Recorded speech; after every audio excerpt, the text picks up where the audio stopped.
يصلون على النبي يا أيها الذين آمنوا صلوا عليه وسلموا تسليما اللهم صل على سيدنا مولانا محمد وعلى آل سيدنا مولانا محمد সকলে মুখে উচ্চারণ করি আল্লাহুম্মা সাল্লি আলা سيدنا مولانا محمد وعلى آل سيدنا مولانا محمد بلغ العلا بكماله كشف الدجى بجماله حسنت جميع خصاله صلوا عليه وآله ये तेरी मिअराज थी कि तू लौहा कलम तक पहुँचा और ये मेरी मिअराज है कि मैं तेरे कदम तक पहुँचा बलगल उला बिकमालिही كشف الدجى بجماله حسنت جميع خصاله صلوا عليه وآله আরবের বুকে মক্কার পরে মা আমিনার যেটায় ঘর রহমানের করুণা কৌসার হয়ে ঝরছে বারম্বার বালাগল উলা বিকামালিহি কাশাফাত তুজা বিজামালিহি হাসনাত জামিউ খিসালিহি সাল্লু আলাইহি ওয়া আলিহি আজকের বিশ্বনবী জনাবে মুহাম্মদ রাসূলুল্লাহ সাল্লাল্লাহু আলাইহি ওয়াসাল্লামের রেখে যাওয়া দিন ইসলাম তেনার উপহার দিয়ে যাওয়া বিশ্ব মানবতার জন্য ইসলামী শরিয়া বিশ্বের সমস্ত মানুষের ইহকাল এবং পরকালে সব সমস্যার সমাধান দিতে পারে আল কোরআন। সেই কোরআন শেখাবার একটি ঘরের উন্নতি প্রকল্পে আজকে উপস্থিত হযরত উলামা ইকরাম, এলাকার মসজিদ সমূহের সম্মানিত খতিব বৃন্দ, মাহফিলের সম্মানিত সভাপতি সাহেব, এ এলাকার সমস্ত মুরব্বিন ইকরাম, বিশেষ করে জওয়ান যুবক তরুণ ভাইয়েরা, পর্দার আড়ালের সম্মানের পাত্রী মা এবং বোনেরা, রাত্র গভীর হয়েছে, মাইকের আওয়াজ অনেকটা দূর এখন চলে গেছে।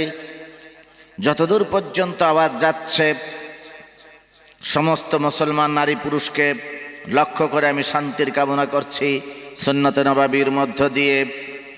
আসসালামু আলাইকুম ওয়া রাহমাতুল্লাহি ওয়া বারাকাতুহু।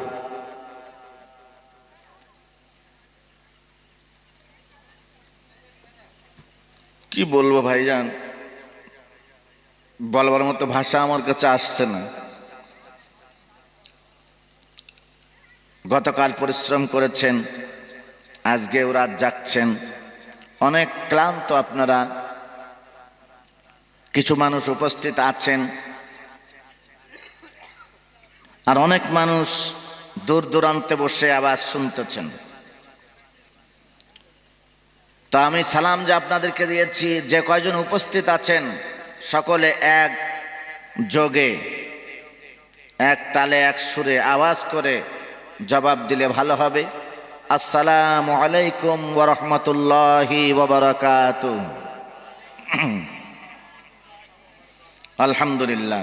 এবার মনে হলো যারা আছেন, যদিও ঘুম লাগছে কিন্তু একটু জেগে আছেন। তো লোকজনের যা প্রস্তুতি, তাতে মাহফিল বেশিক্ষণ চালানো সম্ভব নয়, আর কাজও প্রায় গুটিয়ে এসেছে। এখন আমি আপনাদের সামনে কি আলোচনা করব খুঁজে পাইনি। তো আসুন একটি ছোট্ট ছোরা আমার সঙ্গে পাঠ করুন, দেখি তার আলোকে কিছু কথা বলা যায় কিনা।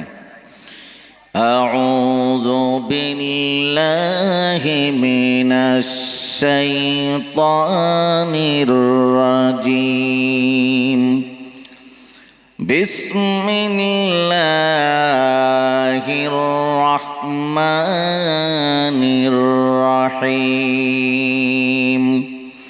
ওয়াল আসরি ইন্নাল ইনসানা লাফি খুসর ইল্লাল্লাযীনা আমানু ওয়া আমিলুস সালিহাতি ওয়া তাওয়াসাউ বিল হক ওয়া তাওয়াসাউ বিস সাবর। সাদাকাল্লাহুল আযীম। এই মাহফিলে আপনারা যারা বসে আছেন এখন, নিশ্চয়ই আপনারা খুশি। এই খুশি চিত্তে মহব্বতের সঙ্গে জোরে সরে পড়ি আলহামদুলিল্লাহ। এরকম একটু আওয়াজ দেবেন, আমার সঙ্গ দেবেন। আপনাদের সহযোগিতা ছাড়া বাকি সময়টুকুন পার করা আমার পক্ষে খুবই কষ্টকর। এরকম অবস্থা তো যখন কোনো ব্যক্তি পাড়াতে বাপ মায়ের সবরেসানি করেন আর তার সঙ্গে পাড়ার লোকেদের খুব একটা মিল মহব্বত নেই, সেইখানে এরকম উপস্থিতি হয়।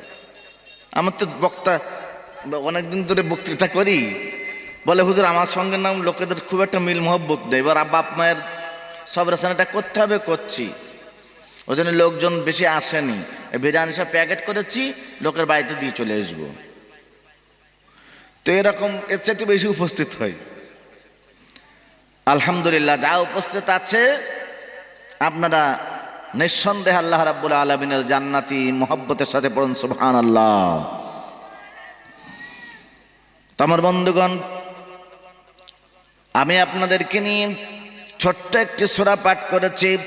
এই সূরাটি পাঠ করবার আগে আরো দুটি আয়াত পাঠ করেছি। একটি হলো আউযু বিল্লাহি মিনাশ শাইতানির রাজীম। বিতাড়িত মারদুদ শয়তানের ওয়াসওয়াসা থেকে পানাহ চাই মহান আল্লাহ রাব্বুল আলামিনের কাছে, যিনি ছাড়া শয়তানের কুচক্র থেকে ফিরাতে পারে, বাঁচাতে পারে, রক্ষা করতে পারে। আকাশের নিচে, এই জমিনের উপরে এমন কোন গভর্নর নেই আল্লাহ ছাড়া। বিসমিল্লাহির রহমানির রহিম। পরম করুণাময় আল্লাহর নামে শুরু করছি। ওয়াল আসরি ইন্নাল ইনসানা লাফি খুসর। কসম,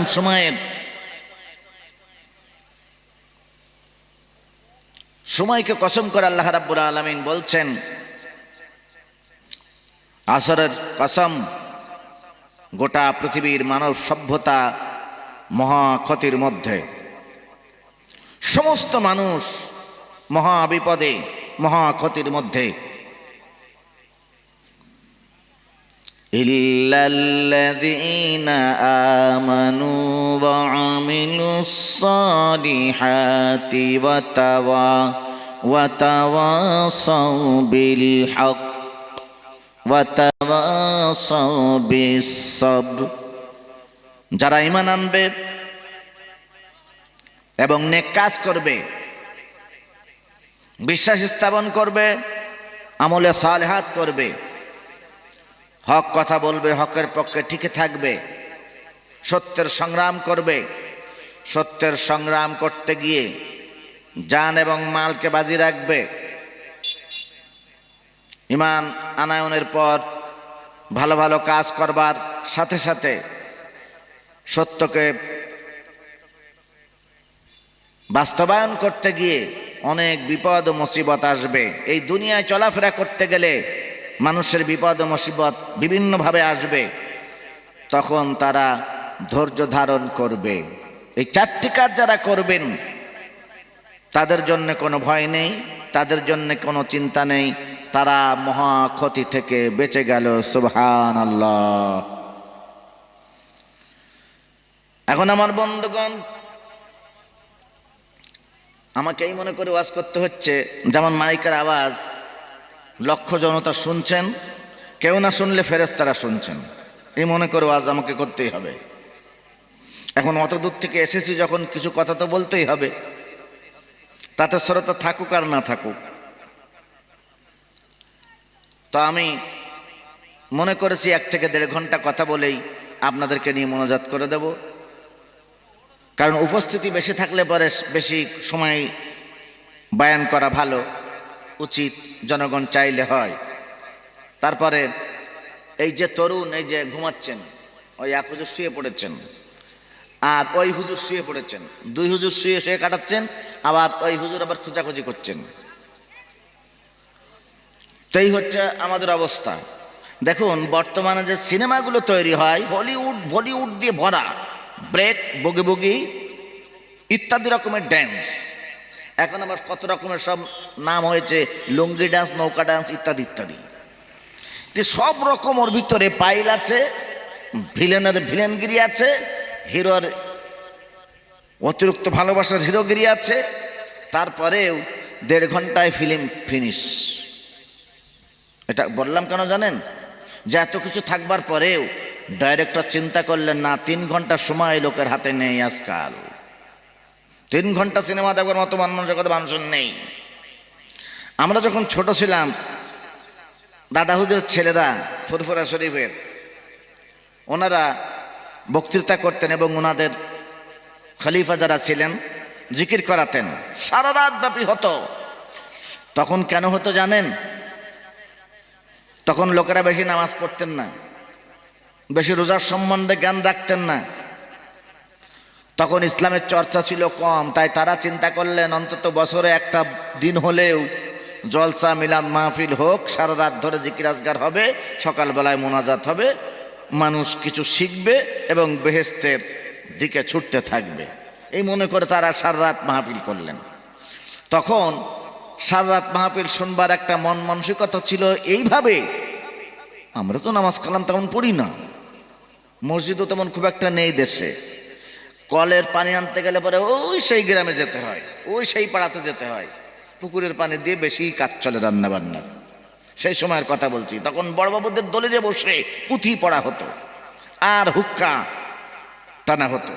আপনাদের এলাকা হতো কিনা জানি না, আমি আমার ছোটবেলায় দেখেছি আমার বাপও পুঁথি পড়া শুনতে যেতেন। তো সেই সময় সারা রাত জলসা করা ভুল ছিল না ঠিক ছিল আমি সে ফতোয়া দিচ্ছি না, আমি এইটা মন্তব্য করছি যখন মানুষেরা নামাজ রোজা সম্পর্কে বেশি জ্ঞান রাখেননি, পুঁথি পড়া হচ্ছে, তখন সারা রাত জিকির করার কথাটা ভালো। আমার বন্ধুগণ, এখন বর্তমান সমাজে উন্নতি হয়েছে, তা হবার পরেও দেখুন নবী করিম সাল্লাল্লাহু আলাইহি সাল্লাম যখন জগতে এসেছিলেন আজ থেকে প্রায় ১৫০০ বছর আগে, আল্লাহ রাব্বুল আলামিন তিনার কাছে পর্যায়ক্রমে একের পর এক একটু একটু করে, যেমন জনাব হযরত মুফতি সাহেব হুজুর ইশার নামাজের আগে বক্তৃতা করতেছিলেন। সর্বপ্রথম যে ওহী এসেছে সেই ওহী ছিল ইকরা, পড়ো। এই পড়ো শব্দ দিয়ে কি বুঝি?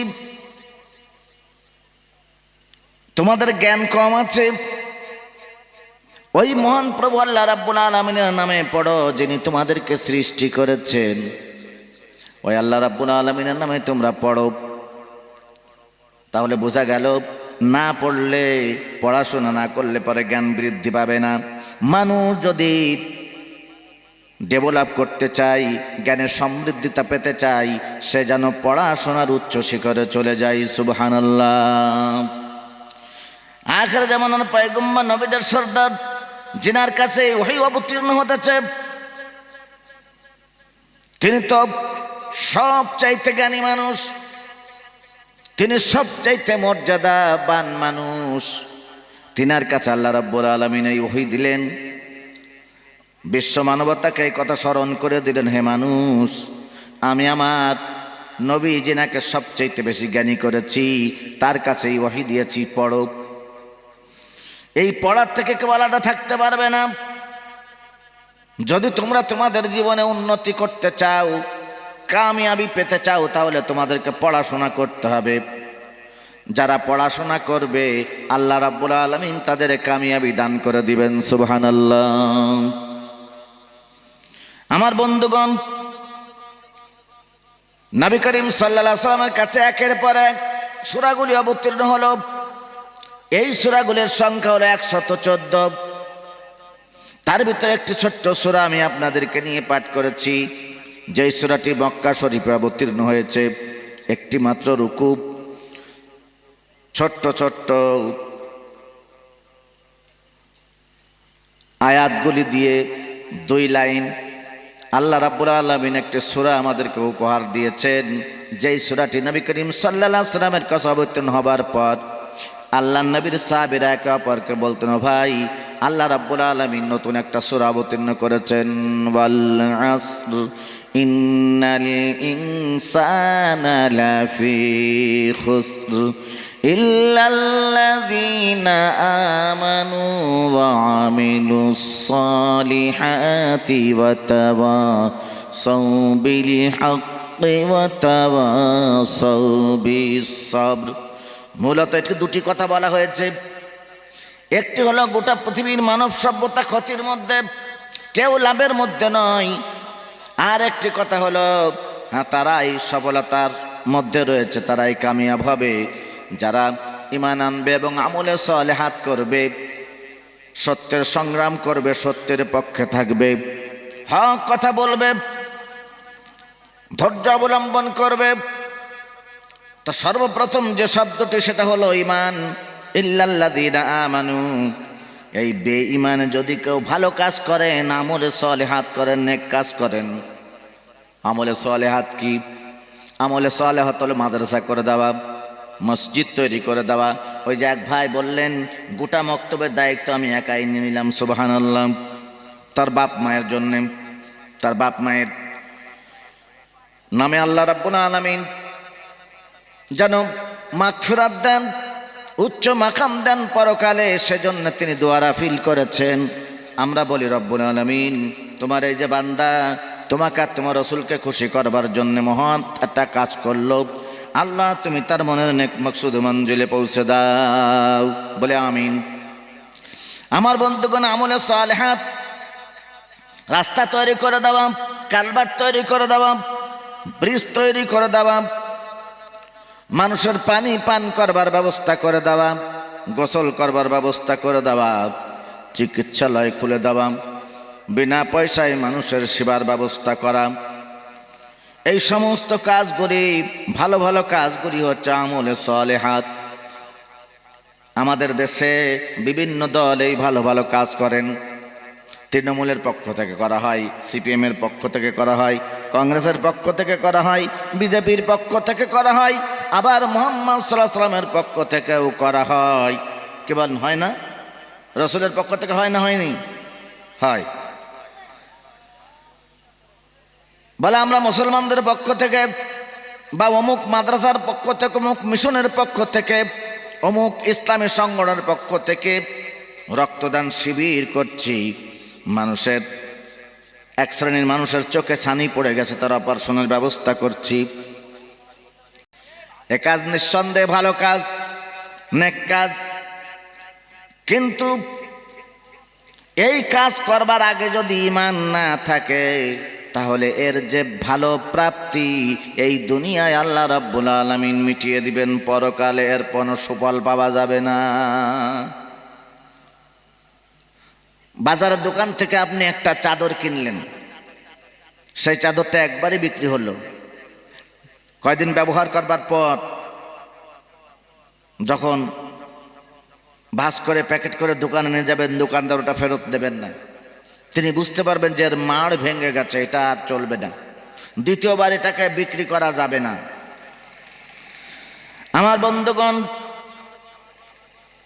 যে ব্যক্তি ভালো কাজ করবেন তার পাওনা আল্লাহ রাব্বুল আলামিন এই দুনিয়ায় মিটিয়ে দেবেন, যদি ঈমান না থাকে। আর যদি ঈমান থাকে তাহলে আল্লাহ রাব্বুল আলামিন ইহকালেও দিবেন আর পরকালেও তার সফল দান করবেন। সুবহানাল্লাহ। এখন সিপিএম বলুন, তৃণমূল বলুন, কংগ্রেস বলুন, বিজেপি বলুন, এরা সবাই তো প্রথম দিন পড়েছেন লা ইলাহা ইল্লাল্লাহু মুহাম্মাদুর রাসূলুল্লাহ সাল্লাল্লাহু আলাইহি ওয়াসাল্লাম। কে বলেন? ওনারা পড়েছেন তো এই কলেমা? যে না, দিদিভাই দলও পড়েনি আর দাদার দলও পড়েনি। আর সিপিএম এর প্রথম থিওরি তো হচ্ছে দেয়ার ইজ নো গড। মার্ক্সবাদ, লেনিনবাদ, হোচিমিনবাদ, এসব পচামতবাদ। তাদের কলেমা থাকবে কেন? কলেমা তো মুহাম্মদ সাল্লাল্লাহু আলাইহি ওয়াসাল্লামের আছে। আর কংগ্রেসের যিনি প্রধান, তার কাছেও তো কলেমা নেই। তাহলে বোঝা গেল আমাদের দেশে বড় বড় রাজনৈতিক দলগুলির কাছে এই কলেমা নাই। এই কলেমা আছে কেবলমাত্র মুসলমান যারা আমরা এখানে বসে আছি টুপি মাথায় দিয়ে, আমরা যারা জবানে উচ্চারণ করেছি লা ইলাহা ইল্লাল্লাহু মুহাম্মাদুর রাসূলুল্লাহ সাল্লাল্লাহু আলাইহি ওয়াসাল্লাম। আমার বন্ধুগণ, আমাদের দেশের বড় বড় রাজনৈতিক দলগুলি তারা কেউ কলেমা পড়েন নাই। আর যদি তারা কলেমা পড়েওছেন মুসলমানদের খুশি করবার জন্যে, প্রকৃতপক্ষে আল্লাহ রাব্বুল আলামিনকে খুশি করবার জন্যে, মুহাম্মদ সাল্লাল্লাহু আলাইহি ওয়াসাল্লামকে খুশি করবার জন্যে তাওহীদের কলেমা পড়ে মুসলমান হয়েছেন, এমন প্রমাণ তো আমাদের কাছে নাই। অতএব এই কলেমা যারা পড়েননি, রাজনীতি করতেছেন ময়দানে, তারা যে সমস্ত ভালো ভালো কাজ করেছেন, জনকল্যাণমূলক কাজ করেছেন, রাস্তা বাগিয়েছেন, কালভার্ট বানিয়েছেন, মানুষের সেবা করেছেন, অনেক রকমের খেদমত তারা করেছেন, তাদের এই খেদমতের পাওনা আল্লাহ রাব্বুল আলামিন এই দুনিয়ায় মিটিয়ে দিবেন, পরকালে তাদের কিছুই পাওনা নাই। কারণ তারা তো পরকালই মানে না। যদি তারা পরকাল মানত তাহলে জনগণের সামনে এসে হিসাব দিত, এমপি মহাশয় আমার বছরে এত কোটি টাকা বাজেট দিয়েছে সরকার বাহাদুর। ও জনগণ তোমরা শোনো, আমি কিন্তু মিথ্যাবাদী না, আমি কিন্তু সত্যবাদী। এত টাকা এই খাদে পেয়েছি, অত টাকা ওই খাদে পেয়েছি, সব তোমরা হিসাবে দেখে নাও। সারা বছর আমি আমার কষ্টার্জিত পয়সা দিয়ে গাড়ি ঘোড়া চেপেছি, জনগণকে ধোঁকা দেই নাই। একজন সৎ ন্যায়নিষ্ঠা মানুষ, ইমানদার, আমলে সালিহাতকারী মুহাম্মদ সাল্লাল্লাহু আলাইহি ওয়াসাল্লামের পক্ষের লোক এইরকম ভাবে রাজনীতি করেন, স্বচ্ছ রাজনীতি মানুষের সামনে করে প্রমাণ করেন যে আমি মুসলমান, আমার মৃত্যু হবে, আর মৃত্যুর পরে আল্লাহ রাব্বুল আলামিনের কাছে আমাকে জীবনের হিসাব দিতে হবে। আমার বন্ধুগণ, এই সূরা নাসর আমি আপনাদের সামনে পড়েছি, জনগণ নেই তাও দেখেছি, এরপরেও অনেক দূর থেকে এসেছি তাই কিছু কথা বলতে হবে। সূরাটি পাঠ করে নিলাম যেন তাকে কেন্দ্র করে কিছু বক্তৃতা করে যেতে পারি। আল্লাহ রাব্বুল আলামিন যেন আমাদের বলা এবং শোনার তৌফিক দান করেন। আমা তাওফীক ইল্লা বিল্লাহ আলাইহি তাওয়াক্কালতু ওয়া রাব্বুল আরশিল আযীম। আমি বলবো ভাই, যারা এদিকে ওদিকে ঘোরাফেরা করছেন, আসলে ওদিকে কোনো মজা নাই। প্যান্ডেলের নিচে আসুন, আল্লাহ রাব্বুল আলামিন আপনার জীবনের সমস্ত গুনাহ মাফ করে বেগুনাহ মাসুম করে জান্নাতুল ফিরদাউসের মেহমান করে দিবেন। সুবহানাল্লাহ, আল্লাহুম্মা আমিন। আমার বন্ধুগণ, খুব লক্ষ্য করে শুনুন। আজকে দাওয়াত করেছেন, আর যদি দাওয়াত নাই হয়, হয়তো কয় বছর আগে দাওয়াত হয়েছিল ওই ভাইদের গ্রামে, মানজার ভাইদের গ্রামে, তারপর তো অনেকদিন হয়নি। তারপর ওই যে হুজুর আছেন বক্তা, যেনার শরীর অসুস্থ, আমিন সাহেব, ওনার গ্রামে এসেছি 2-3 বার, আরও অনেক গ্রামে এসেছি, মধ্যে তো দাওয়াতই হয়নি। তা হয়নি বলে কি আমি খেতে পাইনি?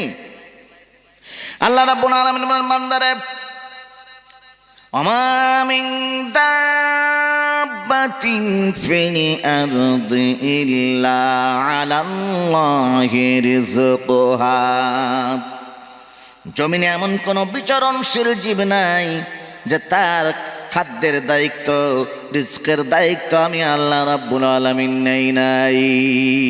সুবহানাল্লাহ। সমস্ত মাখলুককে আমি খাওয়াই। মাখলুক কত!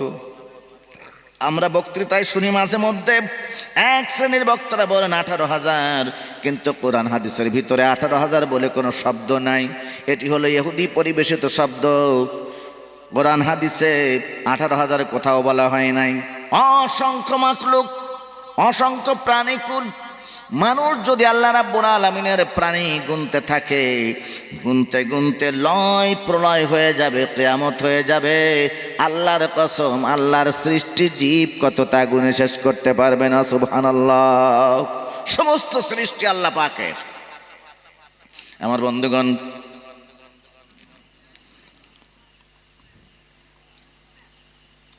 আপনারা যারা বসে আছেন,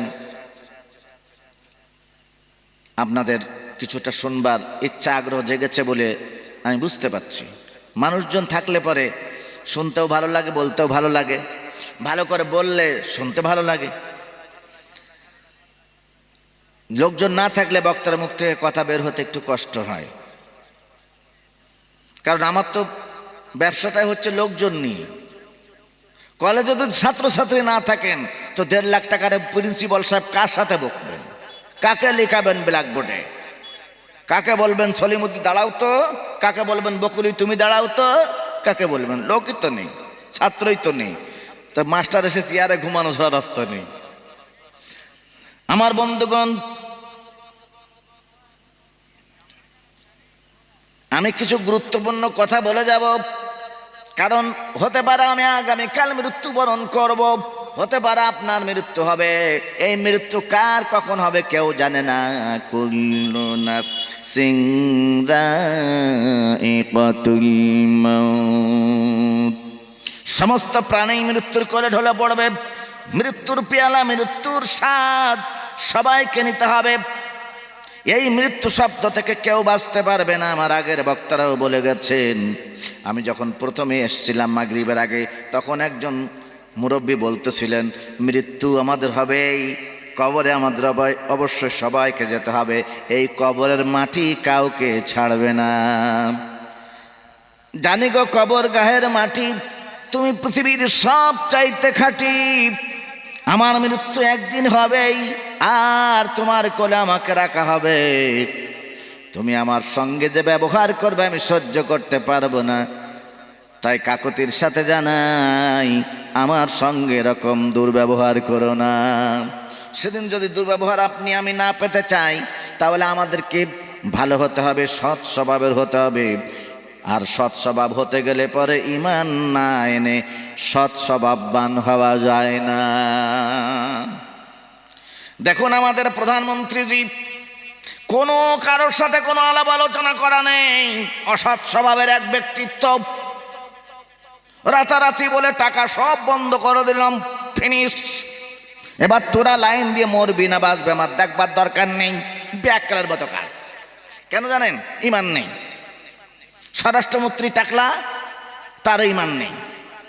আমাদের মুখ্যমন্ত্রীজি মাঝে মাঝে অভিনয় করেন হ্যাঁ ভোট পাবার জন্যে, তারও ঈমান নেই।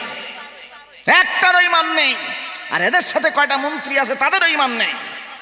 ইয়া লম্বা দাড়ি রেখেছে, ইমান নেই। আমার বন্ধুগণ,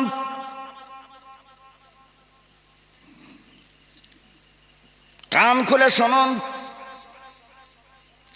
আমি কালকের যদি মারা যাই, আমাকে যে প্রশ্ন করা হবে আপনাকে একই প্রশ্ন করা হবে, এ বান্দা তোর রবকে বল। না বলবে এ বান্দা তোর মাদ্রাসা কোনটা বল? কি বলবে কবরে? এ বান্দা তোর এমপি ফাটাকেষ্টকে বল। কোনটা প্রশ্ন হবে? না এমএলএ ফাটাকেষ্টকে বল। হ্যাঁ, ওই রকম ধরনের প্রশ্ন করা হবে, কিন্তু এই ডাইরেক্ট এইভাবে বলা হবে না। তোর এমএলএ ফাটাকেষ্টর নাম বল। মিঠুন চক্কর বক্কর না 14 গোষ্ঠীর কক্কর? তোর রবকে বল, তোর দিন কি বল, তোর নেতাকে বল। তোমার এই সৃষ্টি কে করেছিল? কার আনুগত্য করেছো, গোলামি করেছো, কার হুকুম পালন করেছো দুনিয়ায়? কার দিন মেনেছো? দিন মানে মতবাদ। কার মতবাদ মেনেছো? মতবাদ দুইটি, একটি হলো আল্লাহ পাকের আর একটি হলো শয়তানের। এই সময় আমার মনে পড়ে গেল হযরত খাজা মাইনুদ্দিন আজমির রহমাতুল্লাহ আলাইহি আসরের নামাজ পড়ে তার আপন মুরিদ মুতাকাল্লিমদেরকে নিয়ে বসে গান গাইতেন।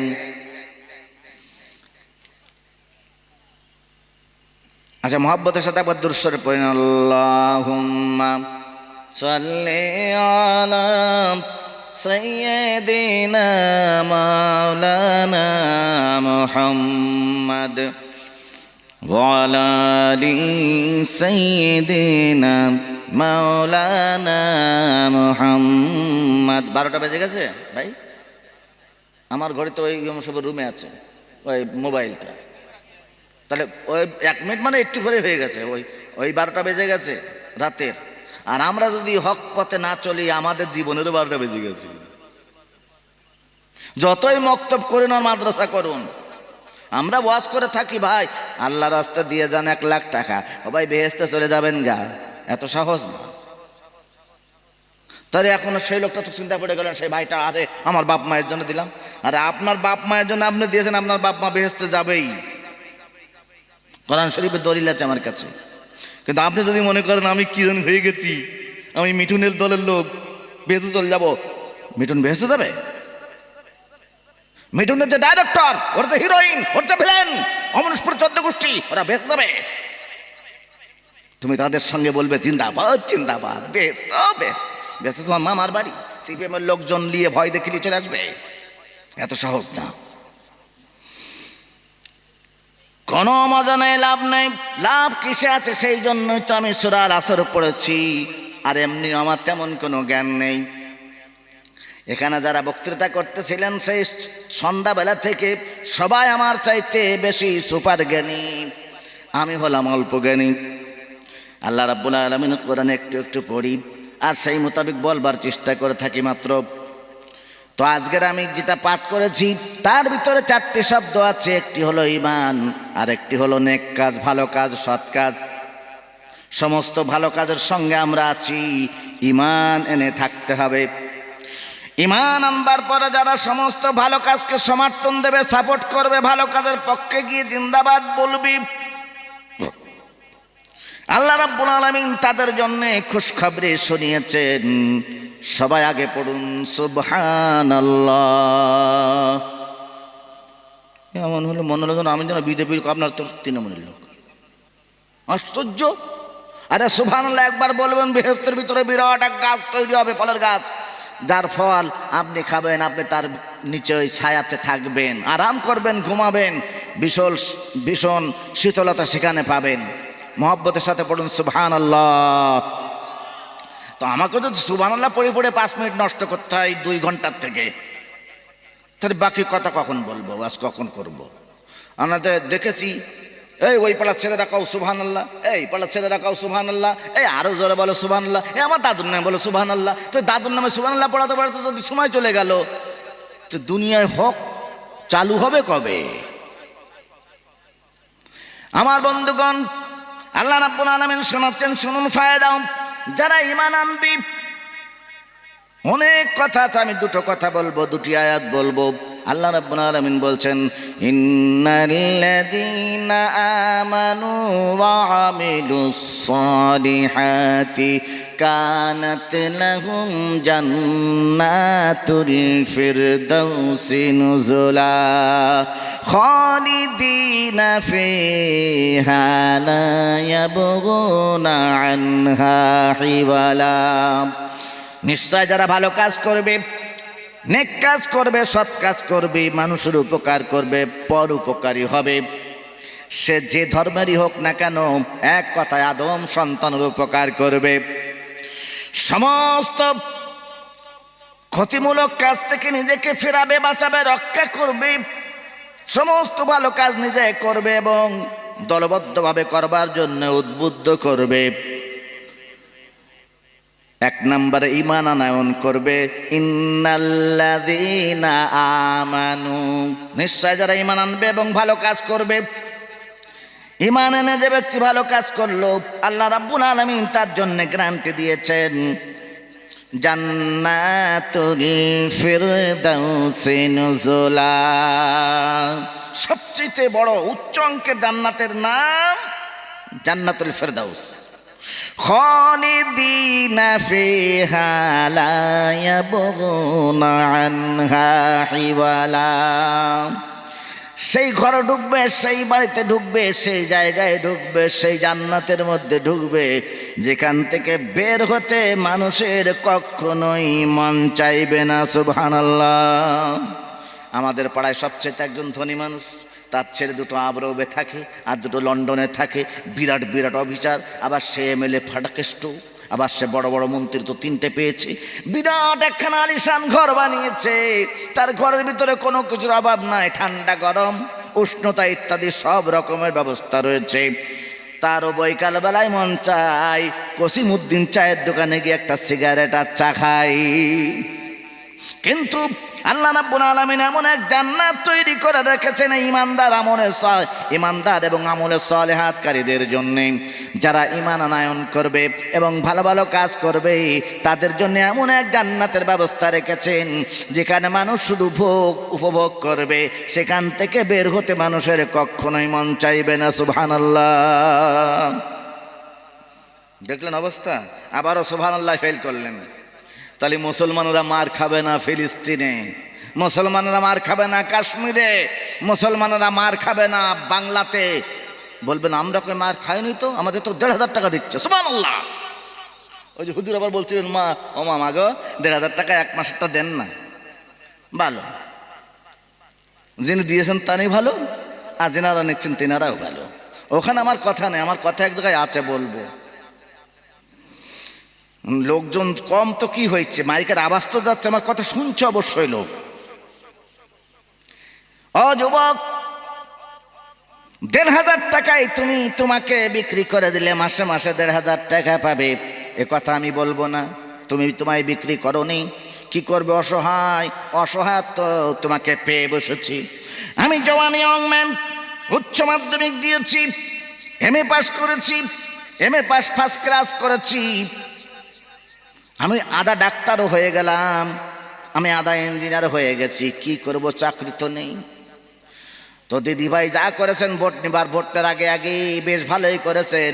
তিনি অনেক দিন আগে এই টাকাটা দিতে পারতেন, তা দেননি, ভোটের আগে আগে দিয়েছেন। কারণ ওয়াইসি নেমেছে ময়দানে, বিজেপি কোমর বেঁধে এসেছে ময়দানে।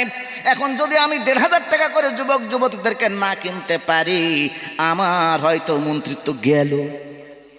এটা আমার চিন্তা ভাবনা। আমার বন্ধুগণ, এই 1,500 টাকা দিয়ে যুবক যুবতীদেরকে সাহায্য করা হচ্ছে না, আমার তো মনে হয় ভিখারি বানানো হচ্ছে।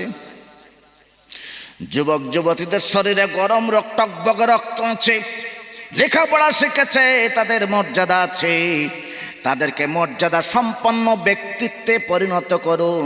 এই জন্যই তো আপনি হলেন মুখ্যমন্ত্রী। আপনার নৈতিক দায়িত্ব, মদ খেয়ে মারা গেলে 1.5 লাখ টাকা দেবেন, নৈতিক দায়িত্ব। আর যুবক যুবতী 20 বছর 22 বছর, আমার মেয়ে তো 24 বছর হয়ে গেল, মেকানিক্যাল ইঞ্জিনিয়ার হয়ে গেল, সে তো গালিগালাজ করতেছে সকাল ও সন্ধ্যায়, যে এত লেখাপড়া করলাম, চাকরি কোথায় পাবো? লোকেদের ঘরে যে বাসন মাজবো সে অবস্থা তো নেই। আমার বন্ধুগণ, এই যুবক যুবতীদের কর্মসংস্থান করা ছিল আপনার প্রতি ফরজ কর্তব্য। আপনি তো কর্তব্য পালন করবার জন্য প্রধান চেয়ারে বসে আছেন। জনগণের সেবা করব, কেউ খাবে কেউ খাবে না, আমি হয়ে গেছি মুখ্যমন্ত্রী, না তা হতে দেব না। আমার বন্ধুগণ, এই বর্তমান সরকার যখন ক্ষমতায় আসেন নাই তখন রাজপথে উনি বক্তৃতা করেছিলেন যে আমার মা মাটি মানুষের সরকার যদি আসে তাহলে আমি কেউ খাবে কেউ খাবে না এরকমটি হতে দেব না। মুসলমানদের যতগুলো তাদের শরিকদারি আছে, গণতান্ত্রিক অধিকার, স্বাধীনতার সুফল ভোগ করবার অধিকার, তারা 30 জন শয়ে বাস করেন পশ্চিমবঙ্গে, ট্যাক্সও দিয়ে থাকেন। তাদের চাকরি 30টা হওয়া দরকার, কিন্তু আমি তো 30টা দিতে পারবো না, আমি 15% পাইয়ে দেবো ইনশাল্লাহ। মানে উনি ইনশাল্লাহ বলেননি, মানে আমি বললে এরকম বলতাম ইনশাল্লাহ। মুসলমানরা, আমার মা মাটির সরকার যদিও আমি 15টা চাকরি আপনাদেরকে করিয়ে দেব। কি বলেন, আমি কি ভুল বলছি না ঠিক বলছি? যে কারোর মনে নেই? উনি তখন মুখ্যমন্ত্রী হননি, সিপিএম তখন বারবার ওনাকে টার্গেট করতেছে, এখানে মারা হবে সেখানে ধরা হবে ইত্যাদি ইত্যাদি। তখন উনি বললেন আমি যদি ক্ষমতায় আসি তাহলে আমার সরকারের পক্ষ থেকে আপনাদেরকে 15টা চাকরির ব্যবস্থা করে দেব, পাওনা 30টা, কিন্তু আমি অর্ধেক করে দেব। তো 2-3 বার উনি ক্ষমতায় এলেন, এখনো পর্যন্ত 4টের উপরেই যায়নি চাকরি। আবার ওদিকে পেট মোটা একটা মন্ত্রী ছিল, সে চাকরি বিক্রি করে ইয়ং মেয়ের সাথে ভেগে চলে গেছে। আর তাকে পুলিশ আবার গ্রেপ্তার করে, বুড়ি বুটাকে গ্রেপ্তার করে বললে ই মন্ত্রী, এর পেটের ভিতরে টাকা, অমুক জায়গায় টাকা, তমুক জায়গায় টাকা, এর ইত্যাদি ইত্যাদি কত রকমের খবর বলবো। তো এই যে শত শত কোটি টাকা করতে গেল, মুসলমানদের সেই চাকরিগুলি বিক্রি করার থেকে এলো। মনে করছে আমরা বোকাবান্ডির কিচ্ছু বুঝিনি। আমার বন্ধুগণ, কষ্ট যন্ত্র জ্বালা যন্ত্রণায় ভরে গেছে। সারা পৃথিবী আজকের যন্ত্রণায় ভুগতেছে এক শ্রেণীর অসত্যপন্থীদের জন্য। এই যে ট্রাম্প, এদের যারো সন্তানকে লালিত পালিত করতেছে ইসরায়েলে। যদি ইসরায়েল না থাকি, ট্রাম্প, এদের শক্তি কমে যাবে, মধ্যপ্রাচ্যে এদের দাদাগিরি চলবে না, যার কারণে উঠে পড়ে যুদ্ধে লেগেছে। আমার বন্ধুগণ, মুসলমানদেরকে টার্গেট করেছে, আফগানিস্তানে মারল, ইরাকে মারল, ফিলিস্তিনে মারল, সোমালিয়া, আলজেরিয়া, এইভাবে করে সমগ্র দুনিয়ায় মুসলমানদেরকে যে মারল, একটাই উদ্দেশ্য, তাদের দাদাগিরি চলতে হবে। আর মুসলমানরা মার খেলো কেন? মুসলমানেরা আল্লাহ এবং রসুলের সপক্ষে ঐক্যবদ্ধভাবে দুনিয়ায় জীবন যাপন করে নাই, এটা একটা। আর একটা হলো সৎ কাজের আদেশও করছে না, অসৎ কাজের নিষেধও করছে না। যেই দায়িত্ব ছিল তাদের প্রতি, তারা সেই কাজ বন্ধ করে দিয়ে নিজেরা নাকে তেল দিয়ে আরাম করে ঘুমায়, নাউজুবিল্লাহ। আমার বন্ধুগণ, মানুষ যদি কল্যাণ পেতে চায়, সুখ পেতে চায়, শান্তি পেতে চায়, ইহকালে স্বস্তি পেতে চায়, স্বাধীনতার শুভ ফল যদি সমানভাবে নারী পুরুষ, সাদা কালো, লম্বা গেড়া, জাতি ধর্ম নির্বিশেষে সমানভাবে যদি ভোগ করতে চায়, তাহলে বিজেপির মতবাদে হবে না, কংগ্রেসের মতবাদে হবে না, তৃণমূলের মতবাদে হবে না, সিপিআইএম এর মতবাদে হবে না। যদি মতবাদে হয় তাহলে হলো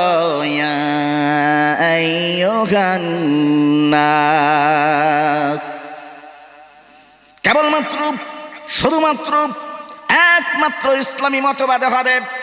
সেই জন্য আল্লাহ রাব্বুল আলামিন তার হাবিবকে নবুয়ত দিলেন আজ থেকে প্রায় ১৫০০ বছর আগে, যখন পৃথিবী অশান্ত, যখন স্বাধীনতার সুফল ভোগ করতে পারছে না মানুষকে মানে না, কৃষকেরা ফসল আর যায় কিন্তু বাজারে গিয়ে ন্যায্য মূল্য পান না। সেই যুগের নেতা নেত্রীরা সমাজকে শোষণ করতেছিল। সেই যুগে মহিলা নারীদের কোনো মান মর্যাদা ছিল না। সেই যুগের কলেজ বিশ্ববিদ্যালয়গুলিতে পড়ালেখার মান এত কম হয়ে গিয়েছিল যাতে কেউ চাকরির দাবি না করতে পারে না। আউযুবিল্লাহ। এইভাবে করে রসতলে যেতে যেতে মানুষ মূর্তি পূজা শুরু করে দিল, এক ইলাহকে ছেড়ে দিল, এক আল্লাহ রাব্বুল আলামিনকে ছেড়ে দিয়ে মূর্তি পূজা শুরু করে দিল। এহেন পরিস্থিতিতে আল্লাহ রাব্বুল আলামিন সুখ শান্তির জন্য বললেন, বলো ইয়া আইয়ুহান নাস। এর অর্থ হলো, হে মানব সভ্যতা, ও দুনিয়ার মানুষেরা, তোমরা যদি ইহকালে সকল সমস্যার সমাধান পেতে চাও আর পরকালে সমস্ত আযাব ও গজব থেকে যদি বাঁচতে চাও, তাহলে পড়ে নাও লা ইলাহা ইল্লাল্লাহ। জোরে সরে পড়ে লা ইলাহা ইল্লাল্লাহ, লা ইলাহা ইল্লাল্লাহ, লা ইলাহা ইল্লাল্লাহু মুহাম্মাদুর রাসূলুল্লাহ সাল্লাল্লাহু আলাইহি ওয়াসাল্লাম। এই কলেমা, এটা হলো আদি শব্দ, মূল মন্ত্র, অরিজিনাল মন্ত্র, অরিজিনাল শব্দ হচ্ছে লা ইলাহা ইল্লাল্লাহ। এই যে লা ইলাহা ইল্লাল্লাহ, এর ভিতরে দুটি কথা আছে। প্রথম কথা হলো, না কোনো ইলাহা নেই, কাউকে মানি না। দ্বিতীয় কথা হলো, কেবলমাত্র আল্লাহ রাব্বুল আলামিন ছাড়া, ওই আল্লাহ ছাড়া কোনো ইলাহা নেই, মাবুদ নেই, উপাস্য নেই, আইনদাতা নেই, বিধানদাতা নেই, শাসনকর্তা নেই, হায়াতদাতা নেই, মৌতদাতা নেই, রিজেক দাতা নেই, বৃষ্টিদাতা নেই, অক্সিজেন দাতা নেই। রোগ দিবার মালিক আল্লাহ রাব্বুল আলামিন ছাড়া কেউ নেই। এই রোগ সারাবার মালিক আল্লাহ রাব্বুল আলামিন ছাড়া কেউ নেই। ছেলে দিবার মালিক আল্লাহ, মেয়ে দিবার মালিক আল্লাহ, রাত বানাবার মালিক আল্লাহ, দিন বানাবার মালিক আল্লাহ। এই এক অক্সিজেন না হলে মানুষ এক মিনিটও বাঁচতে পারবে না। এই অক্সিজেন আল্লাহ রাব্বুল আলামিন তৈরি করে বিশ্ব মানবতাকে, বিশ্বের প্রাণীকুলকে বাঁচিয়ে রেখেছেন। সুবহানাল্লাহ। এই লা ইলাহা ইল্লাল্লাহর 19টা অর্থ আছে ডিকশনারিতে। এমন এমন অর্থ করা হয়েছে যেগুলি পৃথিবীর বিজ্ঞানীরা তৈরি করতে পারবে না, যেগুলির তৈরি করা মানুষের পক্ষে সম্ভব নয়। আমার বন্ধুগণ, বলুন তো, এই যে এখন রাতটা আছে, এই রাতটা যদি লম্বা হয়ে যায় আর সকাল না হয়, তাহলে কেউ সকাল করতে পারবে নাকি? পারবে কেউ? এই যে পুকুরে পানি, এই পানিগুলি যদি আল্লাহ রাব্বুল আলামিন হুকুম করে শুকিয়ে দেন, সকালবেলায় পুকুরটা ভরে দিতে পারবে এমন কেউ আছে আল্লাহ ছাড়া? কি বলেন, কথা বলছেন না কেন? আছে আল্লাহ ছাড়া? আমার বন্ধুগণ, এক মহিলার সন্তান হয় না, আল্লাহ রাব্বুল আলামিন ছাড়া পৃথিবীর কোনো চিকিৎসক তাকে সন্তান এনে দিতে পারবে না। আমার বন্ধুগণ, সেই জন্য আল্লাহ রাব্বুল আলামিন বলছেন, নবী, বিশ্ব মানবতাকে আপনি বলুন, তোমরা যদি শান্তি পেতে চাও, স্বস্তি পেতে চাও, স্বাধীনতার সুফল ভোগ করতে চাও, তাহলে পড়ে নাও লা ইলাহা ইল্লাল্লাহু মুহাম্মাদুর রাসূলুল্লাহ সাল্লাল্লাহু আলাইহি ওয়াসাল্লাম। আমি যদি কোরআন, হাদিস, ডিকশনারি, লুগাত, ইসলামের ইতিহাস, মহাসত্য, বিজ্ঞানসম্মত শব্দ থেকে যদি আলাদা বলি, ভুল বলি, উল্টো বলি, আপনারা আমাকে দয়া করে সিধা করে দেবেন, বলুন ইনশাআল্লাহ। কিন্তু আপনি কোরআন হাদিস না জেনে ফট করে যেন দাঁড়িয়ে বেজ্জত হয়ে যাবেন না। আপনি কোরআন হাদিস জেনে, ইসলামের ইতিহাস জেনে, মহাসত্যকে জেনে, আল্লাহ এবং রসুলকে ভালোবেসে তারপরে দাঁড়াবেন। আমার বন্ধুগণ, নবী যেই দাওয়াত দিলেন মক্কা শরীফে, মক্কা শরীফে তখন মানুষের অবস্থা কি আপনারা ইতিহাস কিছু কিছু অবশ্যই জানেন। আর আমাদের কলেজ বিশ্ববিদ্যালয়গুলিতে তো একটু একটু করে ইতিহাস রেখে দেওয়া হয়েছে, বেশি তেমন কিছু রাখা হয়নি।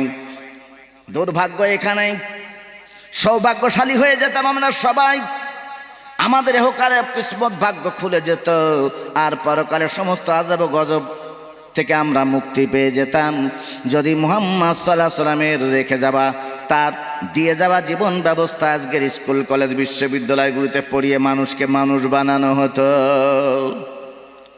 আমার ভাইয়েরা, খুন, ধর্ষণ, চুরি, ডাকাতি, বলবেন না মোটরসাইকেল তখন ঘরে রেখে ঘুমাতে পারি আর চুরি হয় না, অনেক বছর আগে হতো। বদনা চুরি হতো, থালা চুরি হতো, গিলাস চুরি হতো, এখন আর চুরি হয় না। কে বলেন এখন আর চুরি হয় কি সমাজে? হয়? বলছেন হ্যাঁ হয়। আরে মোটরসাইকেল চুরি হয়, কার চুরি হয়, মাঝে মাঝে প্লেন চুরি হয়ে যায়। প্লেন না চুরি করলে ওয়ার্ল্ড ট্রেড সেন্টার বাংলো কি করে? পাকিস্তান প্লেন চুরি না করলে যুদ্ধ লাগালো কি করে? আর আমাদের প্রধানমন্ত্রী মাশাআল্লাহ সাধু মানুষ, উনি চোট্টন না, উনি ভালো লোক।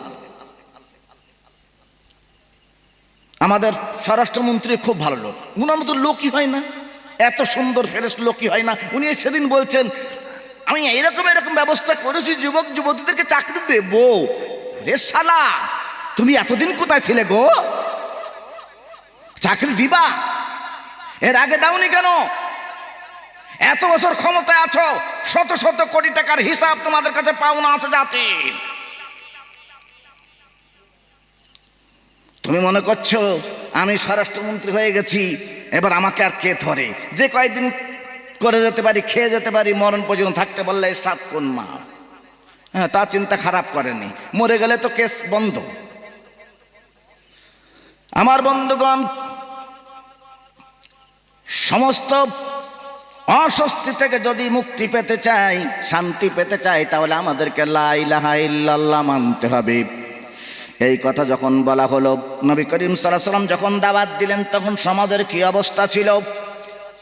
কবি কি সুন্দর করে বলতেছেন, সেই সমাজের লোকেদের মানসিক মন মানসিকতা কি ছিল, ঈমান কি ছিল, তাদের চরিত্র কি ছিল, কবি কি সুন্দর করে কবিতার মধ্য দিয়ে তুলে ধরেছেন।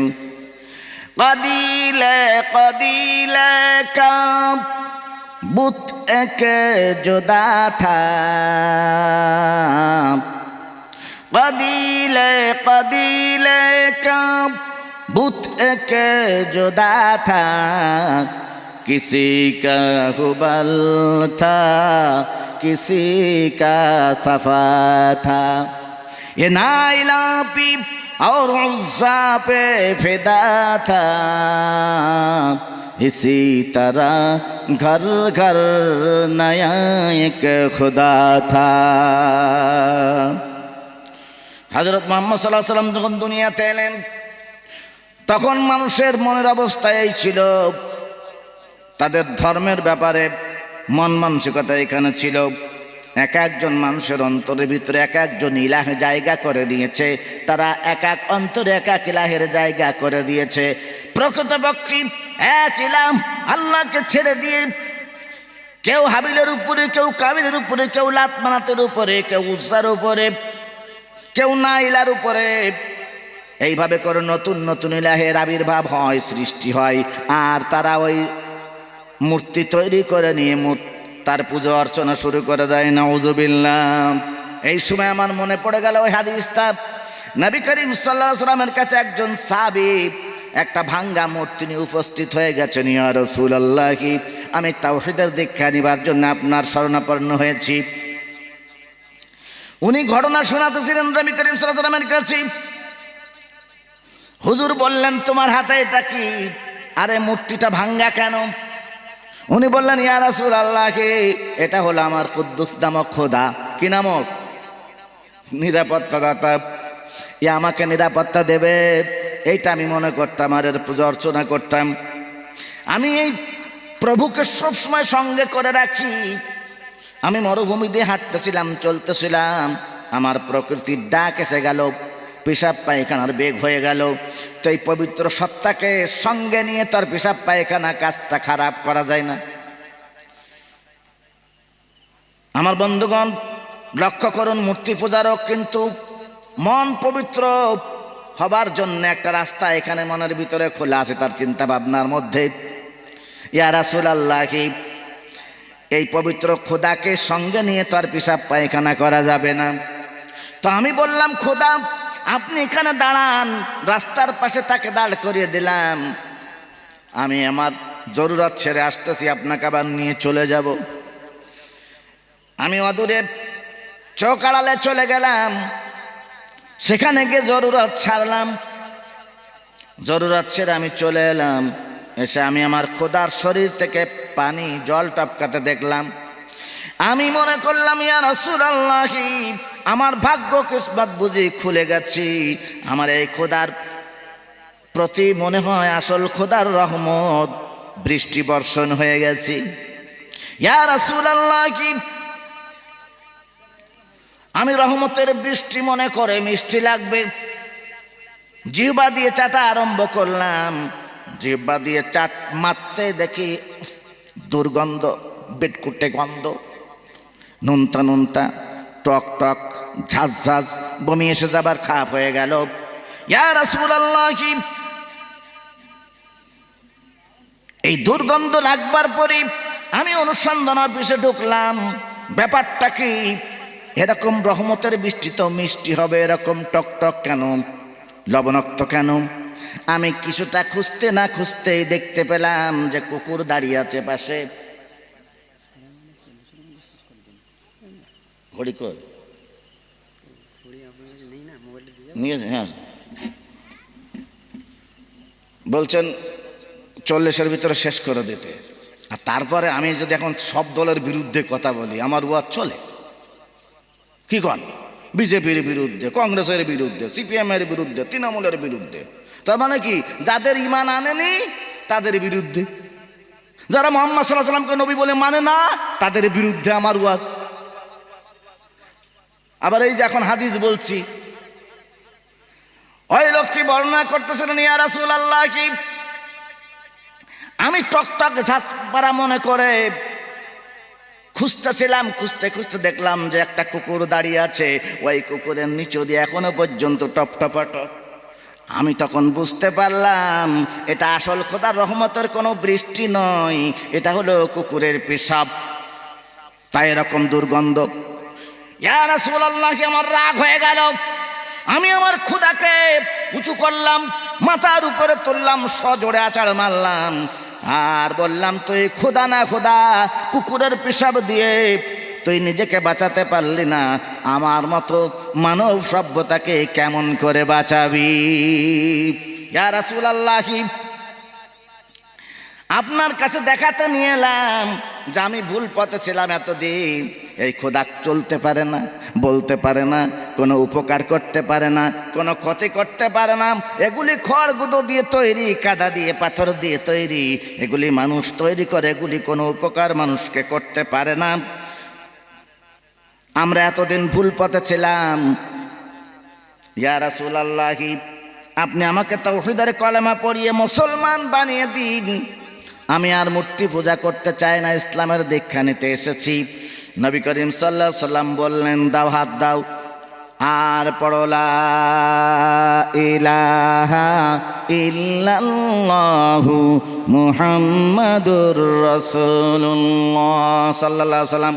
না কোনো ইলাহ নেই, কোনো ইলাহ মানি না, কোনো আইনদাতা নেই, কোনো আইনদাতা মানি না, কোনো ইলাহ নেই, কোনো শাসনকর্তা মানি না, কোনো ইলাহ নেই। আমার ভালো এবং মন্দ খায়রিহি ওয়া শাররিহি মিনাল্লাহি তাআলা, আল্লাহ রাব্বুল আলামিন ছাড়া আমার কেউ ভালো করতে পারবে না, মন্দও করতে পারবে না। আল্লাহ রাব্বুল আলামিন ছাড়া আমার ছেলে মেয়ে কেউ দিবার মালিক নাই। একটা সেকেন্ডের জন্য, একটা মিনিটের জন্য অক্সিজেন দিয়ে বাঁচাবে ওই আল্লাহ রাব্বুল আলামিন ছাড়া কেউ নাই। আর হযরত মুহাম্মদ সাল্লাল্লাহু আলাইহি ওয়াসাল্লাম আল্লাহর প্রেরিত পয়গম্বর। আমার বন্ধুগণ, এই দাওয়াত দেবার সঙ্গে সঙ্গে নবী করিম সাল্লাল্লাহু আলাইহি সাল্লামের গলায় ফুলের মালা দিয়ে, ফুলের তোড়া দিয়ে এমন উঁচু করে দেওয়া হলো, মনে হলো যেন রসুলকে আর চিনা যায় না। কি বলেন? আবু জেল মালা দিল, উতবা মালা দিল, সাইবা মালা দিল, মুগিরা মালা দিল, ওই যুগের সব রাজনৈতিক নেতারা এসে সবাই হুজুরের গলায় মালা পরিয়ে দিল। মক্কার লোকেরা দিল, মদিনার লোকেরা দিল, তাইফের লোকেরা দিল, সারা দুনিয়ার লোকেরা খবর পেয়ে গেল যে সেই চন্দ্র দ্বিখণ্ডকারী মুহাম্মদ সাল্লাল্লাহু আলাইহি ওয়াসাল্লাম এসে গেছেন, যার আঙ্গুলের সরায় চাঁদ দুটুকরা হয়, যিনি বুরাক নামক যানবাহনে চড়ে আল্লাহ রাব্বুল আলামিনের সঙ্গে দিদার করে আসেন, মিরাজ করে আসেন। ওই নবী করিম সাল্লাল্লাহু আলাইহি ওয়াসাল্লামের খবর তো সারা দুনিয়ায় ছড়িয়ে গেল। তখন ভোজ রাজা খবর পেয়ে গেছেন, ভারতবর্ষের ভোজ রাজা, ওই যে ভুজ আছে, ভুজের রাজা, তিনি তিনার কাছ থেকে লোক পাঠালেন মুহাম্মদ সাল্লাল্লাহু আলাইহি ওয়াসাল্লামের কাছে যে তোমরা গিয়ে যাচাই করো সেই ব্যক্তি কিনা, সেই মুহাম্মদ সাল্লাল্লাহু আলাইহি ওয়াসাল্লাম কিনা, আব্দুল্লাহর পুত্র কিনা। লম্বা ইতিহাস রয়েছে এখানে, আমার যেহেতু সময় বেঁধে দেওয়া হয়েছে আর সময় আমার হাতে নেই। তখন উনি 4 জন লোক প্রেরণ করছেন।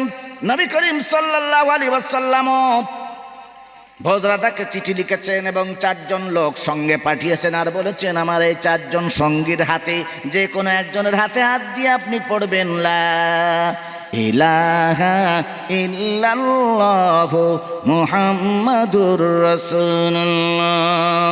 আমি মুহাম্মদ সাল্লাল্লাহু আলাইহি ওয়াসাল্লাম বলতেছি, আপনি মুসলমান, আর আপনি আমি মুহাম্মদ সাল্লাল্লাহু আলাইহি ওয়াসাল্লামের সঙ্গে স্বর্গে জান্নাতে থাকবেন। সুবহানাল্লাহ। পবিত্র গীতার মূল মন্ত্রের ব্যাখ্যায় এই ইতিহাস তোলা আছে। আমার বন্ধুগণ, সময় 40 বেঁধে দেওয়া হয়েছে, আমার হাতে সময় নেই, আর সময় আছে মাত্র 11 মিনিট, 11:30 মিনিট। আর আমি সেরকম লোক না যে বেশি করে সভাপতি সাহেবের উপরে উঠে তারপর ওয়াজ করতে যাব, না, সেরকম না। আবার এরকমও লোক না যে মানুষ অনুরোধ করলে পরে এমনি সঙ্গে সঙ্গে নেমে চলে যাব আর বলবো না, তা না। আরও 15 মিনিট বলুন, আমি বলি, কোনো অসুবিধা হয় না। এমন এমন মাহফিল গেছে আর একজন বক্তা আসেননি, আমি তো তার পুরো 2 ঘন্টা চালিয়ে দিয়েছি, এমন ঘটেছে ঘটনা। আলহামদুলিল্লাহ, তার 10 মিনিট সময় আছে। 10 মিনিটের ভিতরে আমি শেষ একটি পয়েন্ট বলেই শেষ করে দিচ্ছি। মুহাম্মদ সাল্লাল্লাহু আলাইহি ওয়াসাল্লামকে আবু জেহেল, উতবা, সাইবা, মুগিরাদের পক্ষ থেকে তৎসময়ের পার্লামেন্টের থেকে সিদ্ধান্ত নেওয়া হলো, আবু তালিব সাহেবকে ডাকো। আবু তালিব সাহেব কুরাইশদের নেতা। কাদের নেতা? কুরাইশদের নেতা। তোমার ভাইপোকে বুঝাও সে যেন এক তাওহীদের দাওয়াতটুকুন না দেয়। আমাদের একটা দাবি, লা ইলাহা ইল্লাল্লাহ দাওয়াতটুকুন দেবে না, বিনিময়ে আমরা 5টা দেব। কয়টা দেব? কয়টা দেব? এইটা বলেই শেষ। এই 5টা বলে শেষ করে দিচ্ছি, 5টা শর্টে বলছি, বলে শেষ করে দিচ্ছি, এরপরে মোনাজাত আছে। 5টা দেব। নবী করিম সাল্লাল্লাহু আলাইহি ওয়াসাল্লামকে আব্দুল মুত্তালিব সাহেব বলছেন, বাবা এমন কথাবার্তা কেন বলো? লোক খেপে যায়, তোমাকে মারতে উঠে পড়ে, এমন কথা কেন বলে? বাবা এমন কথা বলিও না, ওরা আমার কাছে এসেছিল, লা ইলাহা ইল্লাল্লাহ দাওয়াতটুকুন তুমি শুধু দিও না, বিনিময়ে তোমাকে 5টা জিনিস দেওয়া হবে। একটা হলো তোমার সুন্দরী বিবি দেওয়া হবে, যেই মহিলার কথা প্রস্তাব করবে সেই মহিলার সঙ্গে তোমার বিবাহ দেওয়া হবে। আর যত টাকা পয়সা, সোনা দানা, মাল মাথা চাও সব দেওয়া হবে, প্রেসিডেন্ট দিয়ে হবে, মক্কা ঘর খালি করে দেওয়া হবে। তোমার ব্রেন যদি খারাপ হয়ে থাকে ডক্টর হায়ার করে এনে, কবিরাজ ভাড়া করে এনে তোমার মাথা মস্তিষ্ক ভালো করে দেওয়া হবে। কটা হলো? 5টা হয়েছে না হয়নি? বিবি একটা দেব, সুন্দরী, রমণী, উর্বশী, তরুণী, তন্নি। আর মহিলাকে পালতে গেলে তো মাল লাগবেই, দেব, অনেক টাকা দেব, প্রেসিডেন্ট বানিয়ে দেব। মাথা খারাপ হলে ভালো করে দেব, মক্কা ঘর মুক্তি দিয়ে ভর্তি করে রেখেছি, খালি করে দেব, নামাজ পড়বা। যে কয়জন তোমার মুরিদ মুতাকাল্লিম হয়েছে ওই কয়জন নি নামাজ জামাতের সঙ্গে পড়বা। লা ইলাহা ইল্লাল্লাহ দাওয়াতটুকুন শুধু দিবা না। নবী করিম সাল্লাল্লাহু আলাইহি ওয়াসাল্লাম বলেন, ও মা চাচাজান, আপনার সব কথা বলা শেষ? বলে, হ্যাঁ সব হয়ে গেছি।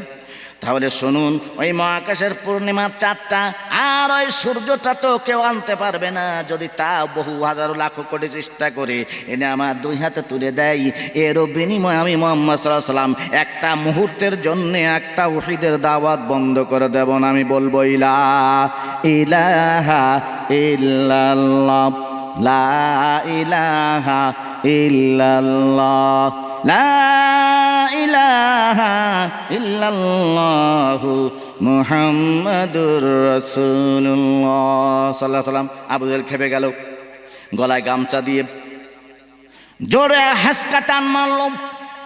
নবী করিম সাল্লাল্লাহু আলাইহি সাল্লামের চোখ উল্টে গেল, বেহুশ হয়ে গেলেন, গলায় দাগ পড়ে গেল, রক্তাক্ত হয়ে গেছে, নবীজি বেহুশ হয়ে জমিনে পড়ে গিয়েছেন। এগুলো মসজিদ পাঠ করা হয় না? যে সমস্ত মসজিদে জামাতের কাজ হচ্ছে এই কাহিনী ঘটনা মসজিদে পাঠ করা হয় না? কেউ কথা বলে না। তবলিগের যে কাজ হয়, বর্তমান যে তবলিগের কাজ হয়, ঘরে ঘরে গিয়ে নামাজের দাওয়াত দেওয়া হয়, তাদের কাছে যে কিতাবগুলি আছে তার ভিতরে কাহিনী আছে। তাহলে আমি দাওয়াত দিলে আমার দাওয়াতে টাকা আসে, ফুলের মালা আসে, আর মুহাম্মদ সাল্লাল্লাহু আলাইহি ওয়াসাল্লামের দাওয়াত দিলে টাকা আসে না, গলায় ফাঁস আসে। তাহলে আমার দাওয়াত আর হুজুরের দাওয়াত পার্থক্য আছে। ওই ইসলাম আর এই ইসলাম আকাশ আর জমিন পার্থক্য। আমার বন্ধুগণ, সময় শেষ হয়ে গেছে, মোনাজাত করতে হবে, আর 6.5 মিনিট সময় বেঁচে আছে। আসুন, যদি কখনো আবার এই দিকে কখনো আসি তাহলে আমি এসব কাহিনী বা এই সাবজেক্টের উপরে আলোচনা করব ইনশাআল্লাহ। আর যে আলোচনা করব তা যদি শুনি মানি, ইহকালেও শান্তি, পরকালে তো শান্তি হবেই, একদম হর্ষাই দিয়ে, কোনো ব্যাপার নেই। ইহকালে যদি কাজ ভালো নাও করতে পারি তবু পরকালে পুরোপুরি মুক্তি পাবই, কোনো অসুবিধা নেই। মুহাব্বতের সাথে পড়ি আউযু বিল্লাহি মিনাশ শাইতানির রাজিম, বিসমিল্লাহির রহমানির রহিম। আস্তাগফিরুল্লাহ আস্তাগফিরুল্লাহ আস্তাগফিরুল্লাহ রাব্বি মিন কুল্লি যামবি ওয়া আতুবু ইলাইহি লা হাওলা ওয়ালা কুওয়াতা ইল্লা বিল্লাহিল আলিয়্যিল আযীম। তাহলে দোয়া করে দেই জি। اللهم آمين. ربنا ظلمنا أنفسنا وإن لم تغفر لنا وترحمنا لنكونن من الخاسرين. ربنا آمين. তোমার বান্দা বান্দিরা গতকাল আজ 2 দিন প্রোগ্রাম করেছেন, ইসলামী সংস্কৃতি হয়েছে। রব্বুল আলামিন কোরআন হাদিসের ব্যাখ্যার মাহফিলের আয়োজন করেছেন। রব্বুল আলামিন, তুমি তোমার বান্দা বান্দীদেরকে দেখেছো, আমি গুনাহগার তোমার ভালো ভালো বান্দাদেরকে নিয়ে দুরূদ ও সালাম পড়েছি, ইস্তেগফার করেছি, বেশ কিছু আলোচনা করেছি। হযরত উলামা একরামগণ অত্যন্ত গুরুত্বপূর্ণ আলোচনা করেছেন জাতির উদ্দেশ্যে, মুসলমান তথা মানবতার জন্যে, মানবতার কল্যাণের জন্যে। আয় আল্লাহ তাআলা, তোমার বান্দা বান্দীদের কাছে যেসব কথাবার্তা বলা হয়েছে, ভুল ত্রুটি যা হয়েছে মাফ করে দাও। তোমার বান্দা বান্দীদের স্মৃতিপট থেকে ভুল শব্দগুলি তুলে দিয়ে আল্লাহ ভালো শব্দগুলি আমল করবার তৌফিক দান করে দাও। রব্বুল আলামিন, যা কিছু পাঠ করেছি, আলোচনা হয়েছে, ভুল ত্রুটি মাফ করবার পরে সওয়াব দুরূদ ও সালাম সহ সোনার মদিনা হাবিবে পুরনূর সাল্লাল্লাহু আলাইহি ওয়াসাল্লামের রূহ মুবারকে পৌঁছে দাও। तमाम পৃথিবীর মাটির নিচে যত আম্বিয়া, সাহাবা, তাবেঈন, তাবে তাবেঈন, আইম্মায়ে মুজতাহিদিন, বুজুর্গানে দ্বীন, উলামায়ে ইকরাম, শুহাদা, সালেফে সালেহিন, উলামায়ে মুতাকাদ্দিমিন, উলামায়ে মুতাআখিরিন এ জগৎ থেকে বিদায় নিয়েছেন, প্রত্যেকের আরহাম আমাদের সওয়াব পৌঁছে দাও। রব্বুল আলামিন, খাস করে আমরা আমাদের মা বাবার জন্য বলি, রব্বিরহামহুমা কামা রাব্বায়ানি সগীরা। আয় আল্লাহ তাআলা, আমাদের মা বাবা যারা বেঁচে আছেন, হায়াতান তাজ্জিবা চিহাতে কুলিয়া দাও, মা বাবার সেবা করে বেহেশত ওয়াজিব করে নিবার তৌফিক দান করে দাও। রব্বুল আলামিন, আজকের এই মাহফিলে যারা ওয়াদা করেছেন পয়সা করে দিবার জন্য মক্তবে, আল্লাহ তোমার বান্দা বান্দীদের খালি ঝুলিকে মালামাল করে দাও। যে যে নিয়ত করে তোমার রসুলের ঘরে পয়সা দিল, ইসলামের জন্য পয়সা দিল, আল্লাহ তোমার বান্দাদের সমস্ত ভুল ত্রুটি মাফ করে এই নিয়তকে তোমার দরবারে খাঁটি করে মঞ্জুর করে না। আয় আল্লাহ তাআলা, এই গ্রামের প্রতি তোমার খাস রহমত বর্ষণ করো, সমস্ত দিনদার মুসলমানদেরকে মাফ করে দাও, সমস্ত মুসলমানদেরকে ঐক্যবদ্ধভাবে তাওহীদের পক্ষে, রিসালাতের পক্ষে জীবনযাপন করবার তৌফিক দান করে দাও। মুসলমানদেরকে এই কথা বুঝবার তৌফিক দিয়ে দাও। এই মুসলমানেরা যদি এক হয়ে যায় তাহলে কারোর দাদাগিরি চলবে না, মুসলমান ছাড়া কোনো প্রশাসন হবে না। সেই জন্য মুসলমানদেরকে এক বানাও, এক বানাও। আল্লাহ মুসলমানদেরকে বুঝবার তৌফিক দাও। আমাদের আল্লাহ এক, আমাদের নেতা এক, আমাদের নীতি এক, আমাদের আদর্শ এক, তাহলে আমাদেরকে এক জায়গায় আসতে হবে। আল্লাহ, আমরা যদি এক জায়গায় চলে আসি, স্বাধীনতার শুভফল গোটা জাতি সমানভাবে ভোগ করতে পারবে। আয় আল্লাহ তাআলা, এই এলাকার সমস্ত যুবক যুবতীদের প্রতি রহমত করো আল্লাহ, তাদেরকে সুহায়াত দাও আল্লাহ, তাদেরকে কামাই রোজগার দাও, কামাই রোজগারে বরকত নাজিল করে দাও আল্লাহ, তাদেরকে ইসলামের জন্যে মহাসত্যের জন্যে কবুল করে নাও রব্বুল আলামিন। আমি মাদ্রাসায় ছিলাম, আমাকে বড় আদর করে সম্মান দিয়ে মাদ্রাসায় রাখা হলো। আল্লাহ এই মাদ্রাসাকে কিয়ামত পর্যন্ত কবুল করে নিও। এর খাদিমদেরকে আল্লাহ মৃত্যুর পরে উত্তম জাযা দান করে দিও। এই এলাকার সমস্ত মুসলমান নারী পুরুষের উপরে রহমত নাজিল করো। তারা এত বড় খেদমত করতেছেন, আয় আল্লাহ তাদের প্রতি রহমত করো। তাদেরকে কিয়ামতের ময়দানে রাসূল করিম সাল্লাল্লাহু আলাইহি সাল্লামের সুপারিশ নসিব করে দিও। হুজুরের সুপারিশ পাবার যোগ্যতা অর্জন করবার মতো পরিস্থিতি আল্লাহ আমাদের সকলের জন্য সৃষ্টি করে দাও। আল্লাহ, আজকের যে মক্তব তৈরি করবার জন্য মাহফিল হয়েছে, এই মক্তবে তোমার যে বান্দা ওয়াদা করেছেন আল্লাহ, তার হায়াত দারাজ করে দাও, তার কামাই রোজগার দিও, কামাই রোজগারে বরকত নাজিল করে দিও। তার মা বাবার জন্য সে যেটা চাই আল্লাহ তোমার রহমতের পাত্র থেকে ওইটা দিয়ে তাকে খুশি করে দিও। এছাড়াও আমার মা বোনেরা যে যে নিয়ত করে দিয়েছেন আল্লাহ, আমার মা বোনদেরকে হযরত আয়েশা, খাদিজা খাতুন জান্নাত, মা ফাতেমা রাদিয়াল্লাহু তাআলা আনহার সঙ্গে হাসর করে বেঁচে থাকবার তৌফিক দিও রব্বুল আলামিন। মুসলমানদের সঙ্গে যারা সৎ ব্যবহার করবে তাদের প্রতি রহমত করো, আর যারা অসৎ করবার পরিকল্পনা নিয়ে ময়দানে আসে আল্লাহ তোমার জব্বার এবং কখার নামের অ্যাকশন টেনে মুসলমানদেরকে ইবাদত করে দাও। ربنا تقبل منا إنك أنت السميع العليم وتب علينا إنك أنت التواب الرحيم سبحان ربك رب العزة عما يصفون وسلام على المرسلين والحمد لله رب العالمين واجعل آخر كلامنا عند الموت لا إله إلا الله محمد رسول الله صلى الله عليه وسلم السلام عليكم ورحمة الله وبركاته। 40-এর মধ্যে মনোজাত হয়ে গেছে আলহামদুলিল্লাহ।